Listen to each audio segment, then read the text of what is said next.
Good morning, students. In this video, we shall discuss about the chapter Federalism. This is the second chapter of your book Political Science. Student, first of all, we shall discuss about federalism. The definition of federalism. Federalism is the system of government in which power is divided between its authorities and the different level of the government.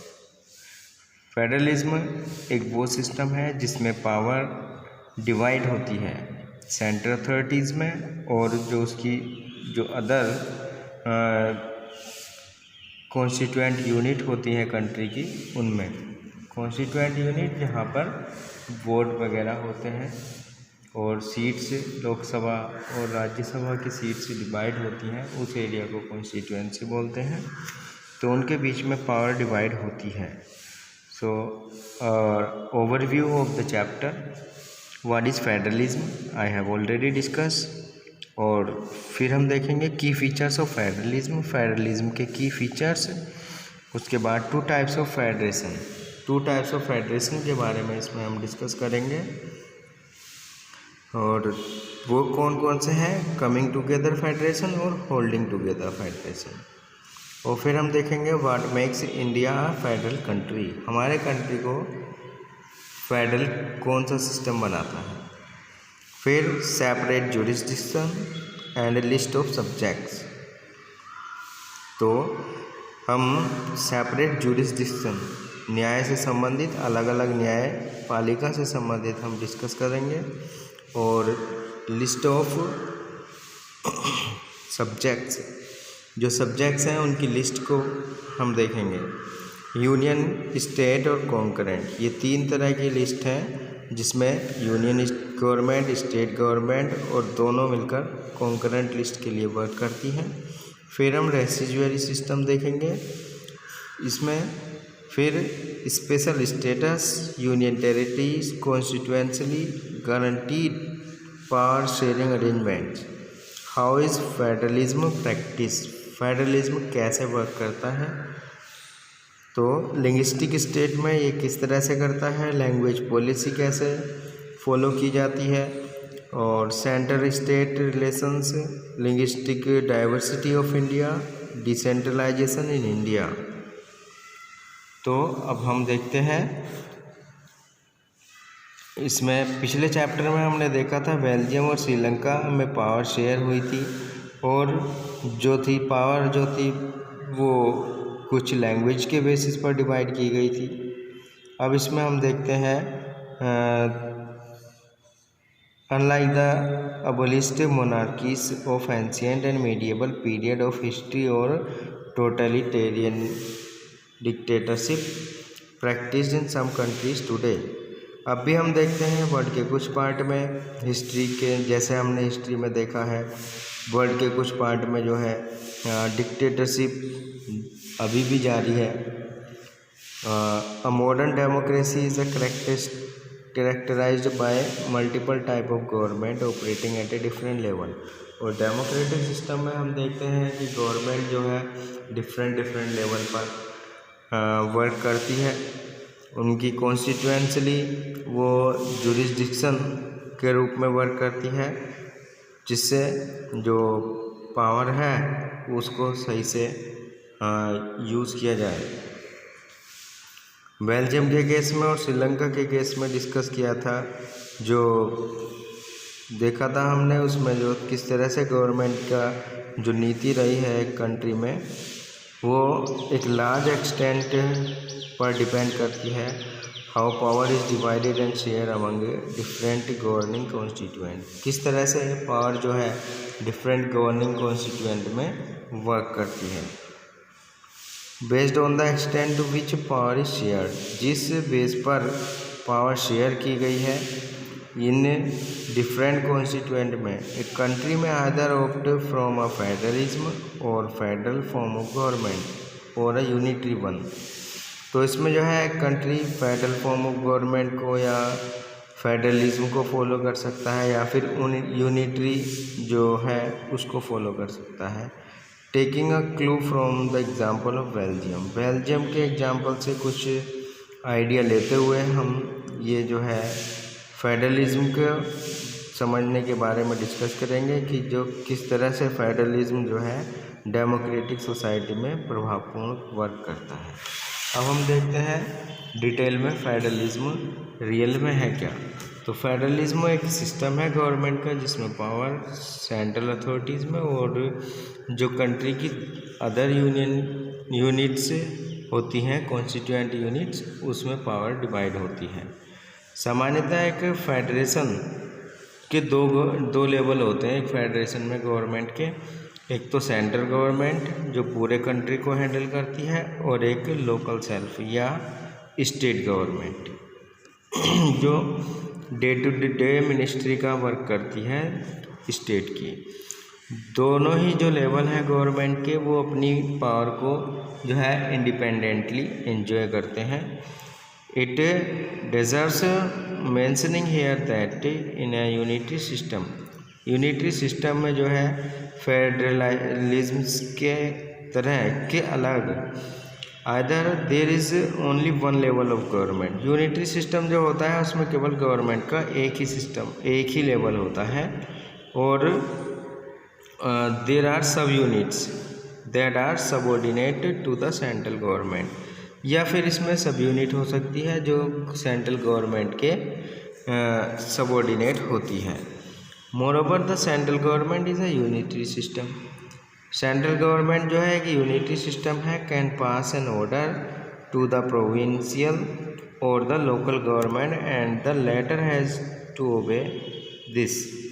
तो यहाँ पर बताया है unitary जो central government है एक unitary system को follow करती है और उसमें जो है ये जो ऑर्डर है ये जो स्टेट गवर्नमेंट है या जो लोकल गवर्नमेंट है उनके लिए ऑर्डर पास करती है और जो लोकल गवर्नमेंट है उनको इस बात का ओबे करना होता है। एक फेडरल सिस्टम में जो सेंट्रल गवर्नमेंट है can order the state to do something, कुछ न कुछ करने के लिए या जो स्टेट से रिलेटेड महत्वपूर्ण बातें हैं उनको फॉलो करने के लिए सेंट्रल गवर्नमेंट स्टेट गवर्नमेंट को ऑर्डर देती है। स्टेट गवर्नमेंट की अपनी पावर होती है जिसमें it is not answerable to the central government. कुछ पावर ऐसी होती हैं उसमें सेंट्रल गवर्नमेंट के लिए वो आंसरेबल नहीं होती है। Both the governments are separate answerable to people, दोनों ही गवर्नमेंट अलग अलग तरीके से लोगों के लिए उत्तरदायी होती हैं, आंसरेबल होती हैं। अब देखते हैं हम की features of federalism. Federal government के या फेडरलिज्म के क्या मेन पॉइंट होते हैं, कैरेक्टरिस्टिक्स क्या होते हैं। Some of the significant features of federalism are briefly described here. यहाँ पर ब्रीफली डिस्क्राइब किए गए हैं ये फीचर्स। जैसे नंबर 1 में हम देखते हैं देयर आर 2 और मोर लेवल या 2 या more tiers of the government. Government के 2 या 2 से अधिक लेवल हो सकते हैं।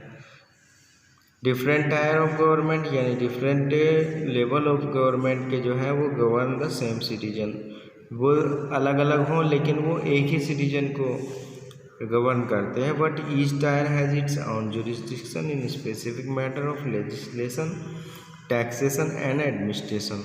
लेकिन अलग ये जो है इनका अपना स्पेशल पावर होती है कुछ स्पेसिफिक मैटर में, जैसे लेजिस्लेशन का, कानून बनाने का, टैक्स कलेक्ट करने का और एडमिनिस्ट्रेशन का। The jurisdiction of each level और tier of the government is specified in the constitution. Each level जो भी हर एक लेवल और हर एक टायर जो है गवर्नमेंट का उसमें जुरिस्डिक्शन जो है एक स्पेसिफाइड कॉन्स्टिट्यूशन से रिलेटेड है। So the existence and authority of each tier of the government is constitutionally guarantees, जिससे कि जो गवर्नमेंट के जो अदर टायर्स हैं वो हर सिटीजन को कॉन्स्टिट्यूएंटली गारंटी दें और गवर्नमेंट इसके लिए रेस्पॉन्सिबल हो the fundamental provisions of the constitution can not be unilaterally change. यानी यहाँ पर कहने का ये मतलब है जो कॉन्स्टिट्यूशन के जो फंडामेंटल जो आधारभूत प्रोविजंस हैं उनको ऐसे ही चेंज नहीं किया जा सकता है किसी एक ही लेवल पर। सच चेंज अगर उसमें किसी चेंज की ज़रूरत होती है तो दोनों ही लेवल की गवर्नमेंट जो है उसमें डिस्कस करती है। Courts have the power to interrupt the constitution. Court के पास में जो है कॉन्स्टिट्यूशन से रिलेटेड जो भी पावर है उससे रिलेटेड उसमें यह हस्तक्षेप कर सकता है। And powers of different level of the government, और साथ ही गवर्नमेंट के डिफरेंट जो लेवल हैं उनकी पावर पर भी इंटरप्ट कोर्ट कर सकता है। हाईएस्ट कोर्ट जो है एक एम्पायर के रूप में वर्क करता है। अगर कहीं पर झगड़ा हो जाता है गवर्नमेंट से रिलेटेड आपस में गवर्नमेंट में यानी स्टेट गवर्नमेंट में और सेंट्रल गवर्नमेंट में अगर किसी तरह का कोई डिस्प्यूट होता है तो कोर्ट जो हाईएस्ट कोर्ट होता है वो एम्पायर के रूप में वर्क करता है। Success sources of revenue for each level of government are clearly specified to ensure its financial autonomy।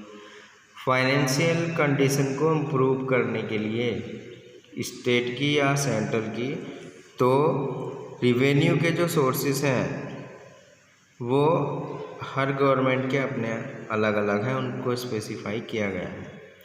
Federal system जो है दस हैज़ dual objectives और crucial for the institution and practice of federalism। इस प्रकार से ये दोहरा काम करता है। ये करता है safeguard and promote unity of the country. ये कंट्री की यूनिटी को प्रमोट करता है, उसको सेफगार्ड करता है। अकोमोडेट रीजनल डाइवर्सिटी, और जो रीजनल डाइवर्सिटी है उसको अकोमोडेट करता है।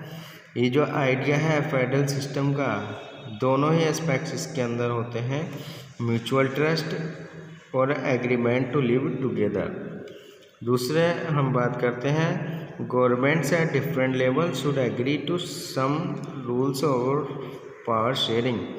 गवर्नमेंट को जो है एग्री होना होता है पावर शेयरिंग के कुछ जो रूल होते हैं उस पर गवर्नमेंट को अलग अलग लेवल पर एग्री होना होता है।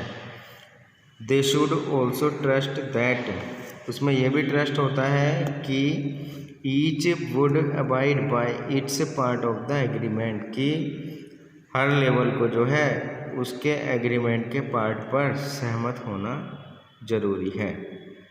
So I hope the discuss point will be understandable for you. So the remaining part of the chapter will be in the next video. Keep on watching. Thank you.